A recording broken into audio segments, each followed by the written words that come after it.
Hi everyone, so I'm here to talk about the Lisa Eldridge, what's it called? Seamless Skin, the foundation.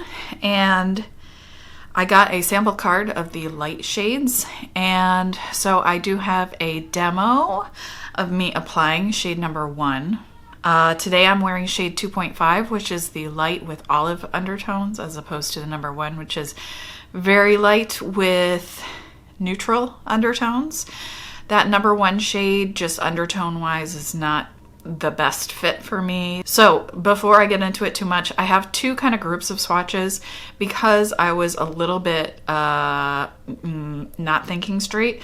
I thought I could get 2 full faces of the shade 1, but there really wasn't enough product for that because I don't think it's like super duper crazy pigmented, so I did have to use a little bit more than I was expecting.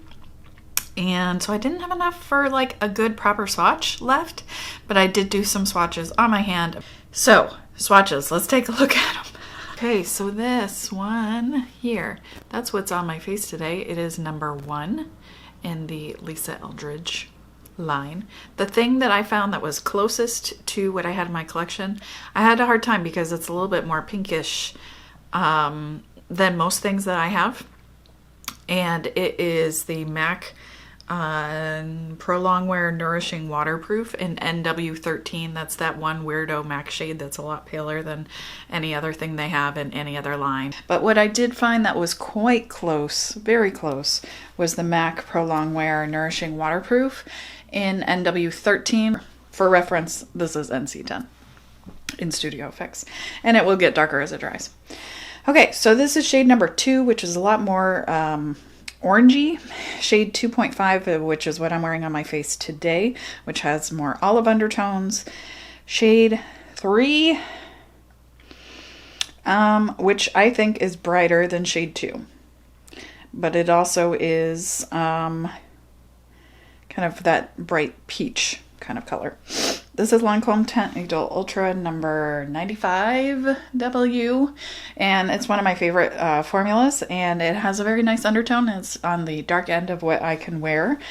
This is, just for reference, for a pale shade, a very pale shade. That is the Estee Lauder Double Wear in 0N1 Alabaster, the lightest shade they offer, which is quite a bit lighter than everything else they have. This is NARS Soft Matte in Siberia, just for some reference on the more yellow toned foundations. Again, this one will dry a lot darker in swatches. I honestly do not know if it dries that much darker over skincare on my face. I really don't know. This is the problem with swatching. And to give something that was a little bit more on the peachy range that I don't wear very often, but what I had in my collection that I thought might be a good reference, and probably will be once it also dries and sets down more, this is the Revlon Color Stay in 110 Ivory. Yes, 110 Ivory. Which is a little bit more of that peachy color. So there we go. Some sort of helpful, sort of not helpful. All right, now that these have had time to set down a little bit longer, you can see NC10. So my beef with NC10 is that it does tend to oxidize throughout the day on me, let alone just like in that first initial kind of set down. The Lancome looks darker. You can see where the NARS is drying down. It is a fair bit darker than where it is still kind of thick and wet. And also the Revlon Color Stay, I think, looks a lot more like this shade, maybe just a tiny bit lighter, like number 2. Yeah.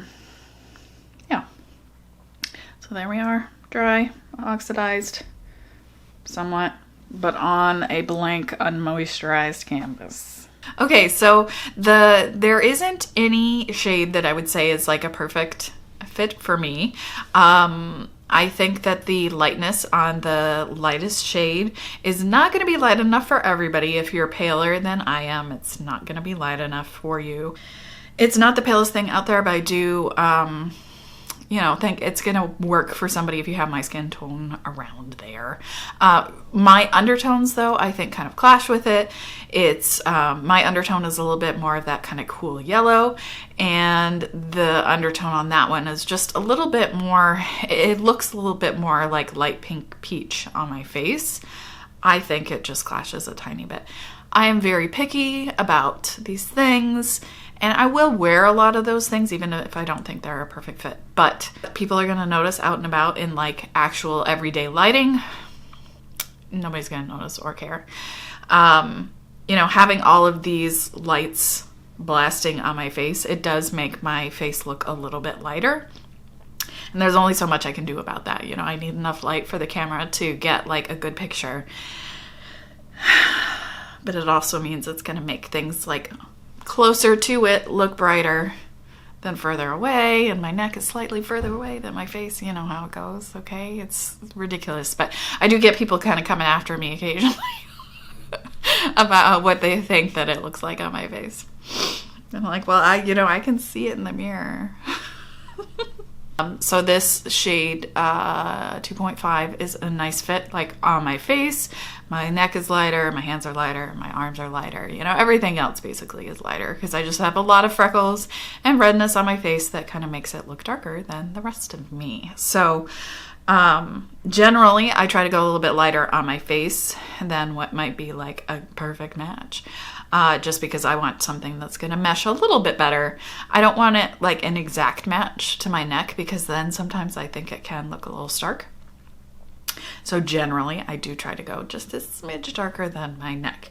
The formula, let me stop talking about the colors. The formula is very nice. I was so pleasantly surprised. It does go on easily. I feel like I need to use a little bit more product than I would expect using a sponge. You know, I showed in the demo today, I did try to use like a flat foundation brush since that is the type of foundation brush that Lisa Eldridge is selling with this foundation.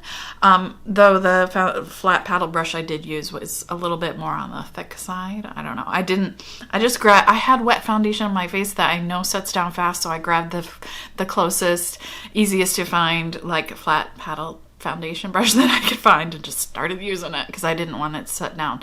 I do feel like it does set quite fast. It does not oxidize from what I can see. That color that you get, like, just right a few seconds after you like spread it out is the color that it stays. I don't think it gets darker, which is nice because most foundations do like in 10-15 minutes set a little bit darker. Especially ones that like really set solidly. And this is one that I feel like does really kind of dry down and set, but not in like a dry, matte kind of powdery way. It just sets. It's kind of cool. It's an interesting foundation. I do feel like the formula is a little different. My skin type is, my cheeks tend to be dry. I've got this seborrheic dermatitis around my mouth, like underneath my lip here, around my nose and whatnot, that tends to be peeling. I'm acne prone. Usually my acne is pretty well controlled with skincare, but I do have like this large, what kind is that called? Can't think of it right now, but the really deep ones that don't like, you know, that are sore and painful and like swell half your chin, you know. It's one of those because I stopped using different because I was tired of peeling and the flaking and trying to manage that. So I do tend to get those a little bit more often when I'm not using the different. Pros and cons, and I don't feel like it's terrible on top of flakes. You know, nothing is going to be great on top of flakes. Everything is going to show when you have a little flaky skin bits stuck to your face. But this one I don't feel like really highlights it where some do, especially things that tend to set down really well. And I've been really pleased with how this looks after a full day, like 8 to 10 hours. It really looks beautiful on my skin, kind of like what I would expect out of a foundation that I like for it, how it would look after like 3 or 4 hours, where it's like really kind of warmed up to your skin. Maybe a little tiny bit of natural oils have come through and just made it look like natural. But yeah, it still has that kind of smoothing factor where your pores aren't like super highlighted or anything, you know, you're not seeing a ton of texture. And it looked like that at that very end of the day. So I was really impressed. I thought it looked just really beautiful. And I was very pleasantly surprised at how nice it looked at the end of the day. Let me know if you have any questions, if you have tried it out. I'm still hemming and hawing on whether I want to actually buy it. Because it is in that 60 some odd dollar range. But because it is such a nice formula, I am considering it. A lot of times, you know, I'm buying a foundation so I can kind of test it out and review it and whatever. When I get like a sample of it and then I'm still considering buying it after I've made the review, I think that does say something for how I feel about it. Let me know if you have any questions. I hope you're having a great day, and thank you so much for taking the time and listening to me ramble. I will see you sometime soon, hopefully. I got new glasses that have anti-reflective coating, so now you just see like little blue dots instead of like super bright glaring dots.